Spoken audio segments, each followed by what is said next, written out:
Hello everyone, welcome back to Raj Talks. Blast director Subhash K Raj Pradeep രംഗനാഥൻ്റെ assistant ഡയറക്ടറായിട്ട് love ടുഡേയിൽ work ചെയ്ത വ്യക്തിയുടെ ആദ്യത്തെ ചിത്രം കന്നി ചിത്രം വളരെ ചുരുങ്ങിയ വാക്കുകളിൽ പറയുകയാണെങ്കിൽ ഇറ്റ്സ് എ ബ്ലാസ്റ്റ്. ഒരു above average first half. Above average എന്ന് പറയാൻ പറ്റില്ല. പുള്ളി കുറേ സെറ്റ് പീസസ് ഒക്കെ സെറ്റ് ചെയ്ത് കഥയ്ക്ക് വേണ്ടിയിട്ടുള്ള കുറേ എലിമെൻറ്റ്സ് ഒക്കെ ചെയ്ത് നമ്മളെ കൺഫ്യൂസ് ഒക്കെ ചെയ്യിപ്പിച്ചിട്ടുള്ളൊരു ഫസ്റ്റ് ഹാഫും ഒരു കിടിലം ബ്ലാസ്റ്റ്, ഒരു സിനിമാറ്റിക് എക്സ്പീരിയൻസ് ആണ്. അതിനൊരു സിനിമാറ്റിക് ലിബർട്ടി ഉണ്ട്, ഒരു മാസ് മസാലയുടെ സ്വഭാവങ്ങളുണ്ട്. എങ്കിൽ ഒരുപാട് യൂഷ്വൽ പാറ്റേണിലോട്ട് വീഴുന്നില്ല. പുള്ളിയുടേതായിട്ടുള്ള ഒരു രീതിയിൽ പുള്ളി അത് നല്ല രീതിയിൽ നറേറ്റ് ചെയ്ത് വെച്ചിട്ടുണ്ട്. ചില സംഭവങ്ങൾ നമ്മൾ പറയും എഴുത്താണ് പ്രധാനം, പക്ഷേ ഇതിൽ ഡയറക്ഷനിൽ, കാരണം എഴുത്ത് അത്ര വലിയ സംഭവമൊന്നുമല്ല, ഒരു ക്ലീഷേ സ്റ്റോറി അതിനെ നല്ല രീതിയിൽ ഡെവലപ്പ് ചെയ്ത് നല്ല രീതിയിൽ എക്സിക്യൂട്ട് ചെയ്തൊരു സിനിമ. എന്നെ സംബന്ധിച്ചിടത്തോളം ഞാൻ ഭയങ്കരമായിട്ട് ആസ്വദിച്ച് കണ്ട, എല്ലാവരുടെ പെർഫോമൻസും ഭയങ്കരമായിട്ട് എൻജോയ് ചെയ്ത അടിപൊളി സിനിമ. അതായത് ഇങ്ങനെ നമ്മളിങ്ങനെ RDX ഒക്കെ കാണുമ്പോൾ ഇപ്പം പൊട്ടണം, ഇപ്പം അടിക്കണം എന്ന് പറയുന്നത് പോലെ കണ്ട് ഇഷ്ടപ്പെട്ടൊരു സിനിമ. സോ ഇതിലെ കാസ്റ്റിലേക്ക് വരികയാണെങ്കിൽ ആക്ഷൻ കിങ് അർജുൻ സർജ, അദ്ദേഹത്തിനെ പറ്റി നമുക്ക് പ്രത്യേകിച്ച് പറയേണ്ട ആവശ്യമില്ല. Action, when it comes to action swagger പരിപാടി പുള്ളി സ്പോട്ട് ഓൺ ആണ്. പുള്ളിയെ വെല്ലാൻ വേറെ ആരും ഇല്ല. ഇപ്പം ലിയോയിലാണെങ്കിലും ആ ചിറ്റപ്പൻ കഥാപാത്രം കുറച്ചുകൂടെ എക്സ്റ്റെൻഡ് ചെയ്ത് വേണമെങ്കിൽ സഞ്ജയ് ദത്തിൻ്റെ ക്യാരക്ടർ കട്ട് ചെയ്തിട്ട് പുള്ളിക്ക് കുറച്ചുകൂടെ സ്ക്രീൻ സ്പേസ് കൊടുത്തിരുന്നെങ്കിൽ അടിപൊളിയായനെ. പിന്നെയും ആ സിനിമ കുറച്ചുകൂടെ ഒരു അടിപൊളിയായനെന്ന് എനിക്ക് തോന്നിയിട്ടുണ്ട്. ഒരു ആക്ടർ എന്നുള്ള രീതിയിൽ അർജുൻ സർജയെ നമ്മൾ നോക്കിക്കഴിഞ്ഞു കഴിഞ്ഞാൽ അദ്ദേഹത്തിൻ്റെ റിതം എന്ന് പറഞ്ഞ പടം പുള്ളിയുടെ യൂഷ്വൽ പാറ്റേണിൽ നിന്ന് കംപ്ലീറ്റ്ലി ഡിഫറെൻ്റ് ആണ്. കുരുതി പുന്നലിലെ ക്യാരക്ടർ എക്സലൻ്റ് ആണ്. അപ്പോൾ പക്ഷേ പുള്ളി വന്നിട്ട് ഈ ആക്ഷൻ പരിപാടി ചെയ്യുമ്പോൾ പുള്ളിയുടെ സ്വാഗും പുള്ളിയുടെ ഒരു ഓറയും ഉണ്ട്. അത് ഇതിനകത്ത് വളരെ, പുള്ളിയെ സംബന്ധിച്ചുള്ള ഇതിനകത്ത് എക്സ്ട്രാ ഓർഡിനറി വർക്കൊന്നും പറയാനില്ല. പുള്ളിയുടെ പ്രസൻസ് തന്നെയാണ് ഈ സിനിമയുടെ ഒരു ഹൈലൈറ്റ്. ബട്ട് ഈ സിനിമയുടെ ഷോ സ്റ്റീലർ, അല്ലെങ്കിൽ നാളെ ആളുകൾ സംസാരിക്കണം എന്ന് ഞാൻ ആഗ്രഹിക്കുന്നത്, പ്രീതി മുകുന്ദൻ, നമ്മുടെ സർവം മായയിലെ സാനിയ ബണ്ണും ചാറും കഴിച്ചോ എന്ന് ചോദിക്കുന്ന ആ നടി. അതിനകത്തൊരു ചിരി തൊട്ടൊരു പാട്ടുണ്ടല്ലോ, അതിനകത്ത് വളഞ്ഞ് പുളഞ്ഞൊക്കെ പുള്ളിക്കാരി ഡാൻസ് ചെയ്യുന്നുണ്ട്. ദാറ്റ് മേക്ക് സെൻസ് നാവ്. കാരണം അസാധ്യമായ സ്വാഗർ, പുള്ളിക്കാരി ഫൈറ്റ് ചെയ്തിരിക്കുന്ന രീതി, സർവസ്വവും കൊടുത്തിട്ടുണ്ട്. ഇതിന് വേണ്ടിയിട്ട് അത്യാവശ്യം നല്ല രീതിയിൽ ഈ സിനിമയിൽ ഒരു പക്ഷേ അർജുനന് മുകളിൽ നിൽക്കുന്ന രീതിയിൽ പുള്ളിക്കാരി ഫൈറ്റ് ചെയ്തിട്ടുണ്ട്. എനിക്ക് അത്ര ഇഷ്ടപ്പെട്ടിട്ടുണ്ട്. ആക്ഷൻ സീക്വൻസിലെല്ലാം പുള്ളിക്കാരി പീക്ക് ചെയ്തിട്ടുണ്ട്. ഇതിൻ്റെ കഥാപശ്ചാത്തലം വളരെ ക്ലീഷയാണ്. അർജുൻ അഭിരാമി ദമ്പതികൾക്കുണ്ടാകുന്ന ഒരു കുഞ്ഞ് 2004 കഥ തുടങ്ങുന്നത്. അപ്പോൾ അവിടെ വെച്ചിട്ട് ഈ കുഞ്ഞ് എന്തുകൊണ്ട് ഈ കുഞ്ഞ് ഒരു ഫൈറ്റർ ആവണം അല്ലെങ്കിൽ കരാട്ടെ അഭ്യസിക്കണം എന്നുള്ള അർജുനൻ്റെ കൺവിക്ഷൻ. അപ്പോൾ അർജുൻ്റെ ഒരു ഫൈറ്റ് സീക്വൻസ് വരുന്നുണ്ട്. അവിടെ മകൾ കാണുന്നുണ്ട് അച്ഛൻ എന്താണ്, അതിൻ്റെ കാരണങ്ങൾ പറഞ്ഞ് മനസ്സിലാക്കുന്നു. അതിനുശേഷം പ്രസൻറ്റ് ഡേയിലോട്ട് വരുമ്പോഴത്തേക്കും ഇവരെ എതിർക്കുന്ന കുറച്ച് ആൾക്കാർ. അങ്ങനെ ഒരു ക്ലീഷേ കഥയെ ഇത്രയും ഇൻട്രസ്റ്റിംഗ് ആയിട്ട് പറഞ്ഞിരിക്കുന്ന ഒരു രീതി എന്നെ സംബന്ധിച്ചിടത്തോളം ഫുൾ ഓൺ പരിപാടിയായിരുന്നു. പ്രത്യേകിച്ച് സെക്കൻഡ് ഹാഫ് തുടങ്ങുമ്പോൾ തൊട്ട് ഇൻ്റർവെല്ലിന് ശേഷം ഇടിവെട്ട് പരിപാടിയാണ്. കാരണം ഫസ്റ്റ് ഹാഫ് അങ്ങനെ വളരെ സ്ലോ ആയിട്ട് ബിൽഡ് ചെയ്ത് പോയി. കഥയെന്ന് പറയാൻ പ്രത്യേകിച്ചൊന്നുമില്ല. ഒരു ബിസിനസ് ടൈക്കൂൺ മൈനിങ് ഒക്കെ ചെയ്യുന്ന, മലകളൊക്കെ ഇടിച്ച് നിരത്തുന്ന, ജനങ്ങൾക്കൊക്കെ പുല്ല് വില കൊടുക്കുന്ന, ആൾക്കാരെയൊക്കെ ഇങ്ങനെ വെട്ടിക്കൊല്ലുന്ന, അത് തമിഴ് സിനിമകളിൽ മാത്രമേ തമിഴും തെലുങ്കിലും മാത്രമേ നമ്മൾ കണ്ട് എക്സ്പീരിയൻസ് ചെയ്തിട്ടുള്ളൂ. അപ്പോൾ അങ്ങനെയൊക്കെ സംഭവമുള്ള മറ്റേ ജോൺ കോക്കൻ, ആ പുള്ളിയുടെ ഒരു കഥാപാത്രം, പുള്ളി മലയാളിയാണോ എന്നാണ് എൻ്റെ വിശ്വാസം. പിന്നെ ഒരുപാട് നല്ല താരങ്ങൾ, നല്ല പെർഫോമൻസ് ഉണ്ട്.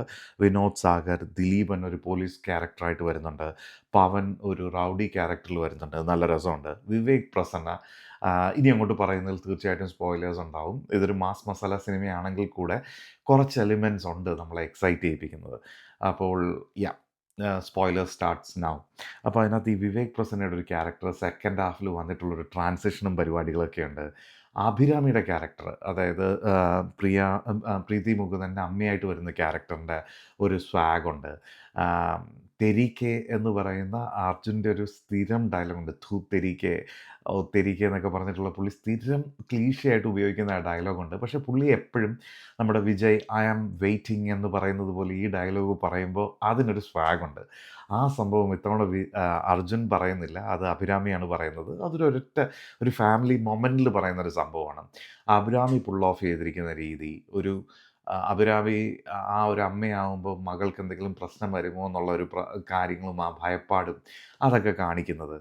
അപ്പോൾ അങ്ങനെയൊക്കെയുള്ള രീതിയിൽ ഒരു സ്ലോ പേസ് ഫസ്റ്റ് ഹാഫ് അത് നല്ല രീതിയിൽ ബിൽഡ് ചെയ്ത് ഫസ്റ്റ് ഹാഫിൽ കുറേ ക്യാരക്ടേഴ്സും കുറേ സീൻസും കാണിക്കുന്നുണ്ട് which doesn't make sense but it make sense on second half.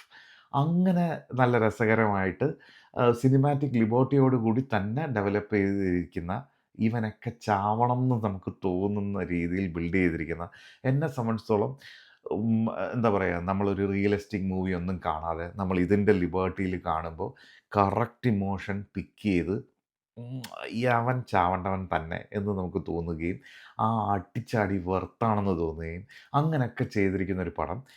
ഞാൻ പറഞ്ഞല്ലോ മുമ്പ് പറഞ്ഞ പോലെ ക്ലീഷേ സ്റ്റോറി തന്നെയാണ്. ഒരു ബിസിനസ് ടൈക്കൂൺ പുള്ളിക്ക് എന്തും ചെയ്ത് എക്സിക്യൂട്ട് ചെയ്യാൻ വേണ്ടിയിട്ട് പുള്ളിയുടെ താഴെ ഒരു കഥാപാത്രമുണ്ട്. ആ പുള്ളിയുടെ പേര് എടുത്ത് പറഞ്ഞേ പറ്റുള്ളൂ. അർജുൻ ചിദംബരം. ഒരു ഹിറ്റ്മാനായിട്ട് വരുന്നൊരു ക്യാരക്ടറാണ്. അതും ഇതുപോലെയാണ്. അന്യായ സ്വാഗുണ്ട്. ആ ക്യാരക്ടർ വർക്കായില്ലെങ്കിൽ ഒരുപാട് കാര്യങ്ങൾ ഭയങ്കര ഡൗൺ ആയേനെ. ആ ക്യാരക്ടറിന് ഒരു ബിൽഡപ്പ് കൊടുക്കുന്നുണ്ട്. അവൻ വന്നു കഴിഞ്ഞാൽ അവൻ ഇറങ്ങിയിട്ടുണ്ടെങ്കിൽ അതിൻ്റെ അർത്ഥം എന്തോ കൊടൂര സാധനം നടക്കുന്നു എന്നുള്ള രീതിയിലുള്ള ബിൽഡപ്പും കാര്യങ്ങളൊക്കെ ഉണ്ട്. അതൊക്കെ നല്ല രീതിയിൽ പുള്ളി എക്സിക്യൂട്ട് ചെയ്തിട്ടുണ്ട്. പുള്ളിക്ക് ഇപ്പോൾ IMDbയിൽ കൊടുത്തിരിക്കുന്ന ഫോട്ടോയും പുള്ളിയെ റിയൽ ലൈഫിൽ കാണിച്ചിരിക്കുന്ന ഐ മീൻ ഈ സിനിമയിൽ കാണിച്ചിരിക്കുന്ന ഫോട്ടോയും തമ്മിൽ ആനയും അന്തരവും തമ്മിലുള്ള വ്യത്യാസമുണ്ട്. ബട്ട് എനിവേസ് പുള്ളി കിടിലമായിരുന്നു. ഈ പുള്ളിയെ ഞാൻ മുമ്പുള്ള സിനിമകളിലൊന്നും കണ്ടിട്ടില്ല. പക്ഷേ ഈ സിനിമയിൽ ഏറ്റവും കൂടുതൽ ഞാൻ മുമ്പ് പറഞ്ഞതുപോലെ പ്രീതി മുകുന്ദൻ സ്റ്റീൽസ് എ ഷോ. ഓഹ്! എന്താ ഫൈറ്റ്. ഇപ്പം നമുക്കറിയാം ഒരു ഫാനൊക്കെ വെച്ചിട്ട് മുടിയൊക്കെ പറക്കുന്ന രീതിയിൽ ആ ഓറ ക്രിയേറ്റ് ചെയ്യാൻ വേണ്ടിയിട്ട് ഇങ്ങനെ നടന്ന് വരുമ്പോൾ കൂടി പുള്ളിക്കാരി ഇങ്ങനെ നടന്നു വരുമ്പോൾ അതൊരു പ്രത്യേക കാരണം അതിനുള്ള പണി പുള്ളിക്കാരി എടുത്തിട്ടുണ്ട്. അടിച്ചു റൊട്ടിയാക്കിയിട്ടാണ് പുള്ളിക്കാരി നടന്നു വരിക. സോ ടുവേർഡ്സ് ദ ക്ലൈമാക്സ് ഓരോ പേ ഓഫ് ആയിട്ട് വരിക.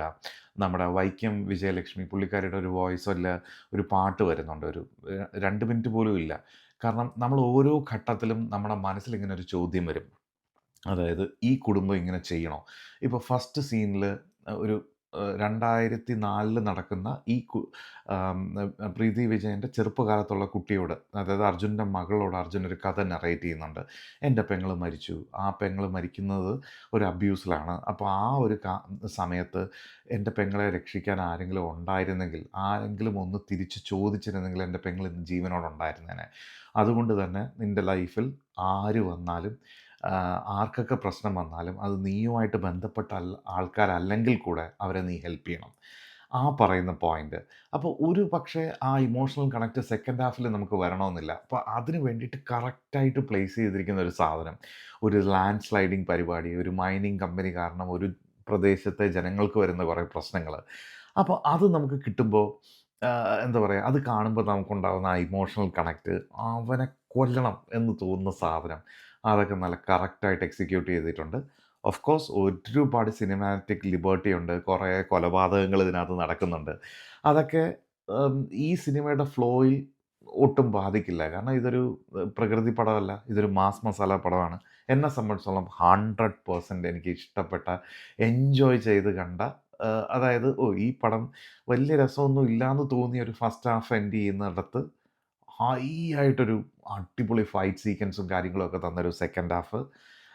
ചില ക്യാരക്ടർ ട്രാൻസ്ഫോർമേഷൻസ്, ആ ക്യാരക്ടർ ഈ സ്ഥലത്ത് ഇങ്ങനെ വന്ന് ചെയ്യുമെന്ന് പ്രതീക്ഷിക്കാത്ത സ്ഥലത്തുള്ള അവരുടെ ചേഞ്ചസ്, അതൊക്കെ കൊണ്ട് ആകെ മൊത്തത്തിൽ അടിച്ചു പൊളിച്ച് കണ്ട ഒരു കിടിലം തിയേറ്റർ എക്സ്പീരിയൻസ്. മെൽബണിലാണ് ഞാൻ സിനിമ കാണുന്നത്. ഓൾറെഡി അറിയാം എൻ്റെ ചാനൽ ഫോളോ ചെയ്യുന്നവർക്ക്. ആകെ ഒരു 10 പേര് മാക്സിമം ഉണ്ടായിരുന്നിട്ടോട് കൂടി നമ്മളൊക്കെ ലാസ്റ്റ് ക്ലൈമാക്സ് ഒക്കെ ആയപ്പോഴത്തേക്കും ഭയങ്കരമായിട്ട് ക്ലാപ്പ് ചെയ്തത്. കാരണം അതങ്ങനെ ഒരു പാക്കേജായിട്ട് അവതരിപ്പിച്ചിരിക്കുന്ന ഒരു സിനിമയാണ്. സോ അങ്ങനെ മൊത്തത്തിൽ ഭയങ്കരമായിട്ട് ഇഷ്ടപ്പെട്ട ഒരു mass masala Flick, presented in A different വേ. ഒരു സെക്കൻഡ് ഹാഫിൽ വരുന്ന ഒരു ക്യാറ്റ് ആൻഡ് മൗസ് ഗെയിമുണ്ട്. നായകനും കുടുംബവും വില്ലനെ തേടുന്നുണ്ട്, വില്ലൻ നായകനെ തേടുന്നുണ്ട്. അങ്ങനെ കുറേ കാര്യങ്ങൾ ഇതിനകത്ത് നടക്കുന്നുണ്ട്. ഫസ്റ്റ് ഹാഫിൽ ചെയ്ത നമുക്ക് എനിക്ക് സെൻസ് ആവാതെ തോന്നിയ കുറേ സീനുകളുടെയൊക്കെ ഒരു മേക്ക് സെൻസ് എന്ന് പറയുന്ന ഒരു സെക്കൻഡ് ഹാഫിൽ വരുന്ന കുറേ സംഭവങ്ങളുണ്ട്. അങ്ങനെ ആകെ മൊത്തം അടിപൊളി. എൻ്റെ അടുത്ത് തൊട്ടപ്പുറത്തിപ്പുറത്തും ആൾക്കാരൊന്നും ഇല്ലായിരുന്നു. ഉണ്ടായിരുന്നെങ്കിൽ ചിലപ്പോൾ ഒന്ന് പഞ്ച് ചെയ്തേനെ. അമ്മാതിരി ഗൂസ് ബംപ്സ് ഒക്കെ തന്ന ഒരു കിടിലം ബ്ലാസ്റ്റ്. അതായിരുന്നു എന്നെ സംബന്ധിച്ചിടത്തോളം ബ്ലാസ്റ്റ്. കണ്ടവരുണ്ടെങ്കിൽ തീർച്ചയായിട്ടും അഭിപ്രായം രേഖപ്പെടുത്തുക.